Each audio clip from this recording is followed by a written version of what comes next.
আমরা সকাল সকাল বেরিয়ে পড়েছিলাম উদয়পুর যাওয়ার উদ্দেশ্যে। অনেক দিন ধরেই যাবো যাবো ভাবছিলাম, কিন্তু যাওয়ার সুযোগ হয়ে উঠছিল না। আসল কথা কি, মা না ডাকলে তো আর মায়ের কাছে যাওয়া যায় না। তারপরে বাসে উঠে জার্নি করে শেষে গিয়ে পৌঁছলাম।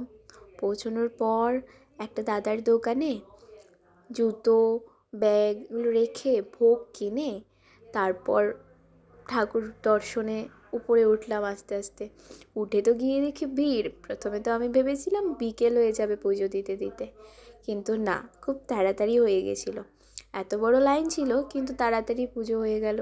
মায়ের দর্শন করে মনটাও জুড়িয়ে গেল। পুজো দিয়ে বেরিয়ে এবার পালা পেট পুজো করার। বাড়ি থেকে যেহেতু না খেয়ে গেছিলাম, বাড়ি থেকে পরোটা সবজি বানিয়ে নিয়ে গেছিলাম।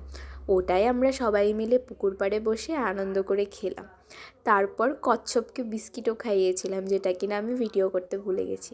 তারপর ভাইরা বলছিল ফুচকা খাবে, ফুচকা খেলাম। সেখানে স্টল বসেছিল, কিছু জিনিসপত্র কিনলাম। তারপরে উপরে গিয়ে আবার কিছু ভিডিও ফটো তুলে তারপরে বাইরে বেরিয়ে খেয়ে বাড়িতে চলে এসেছি।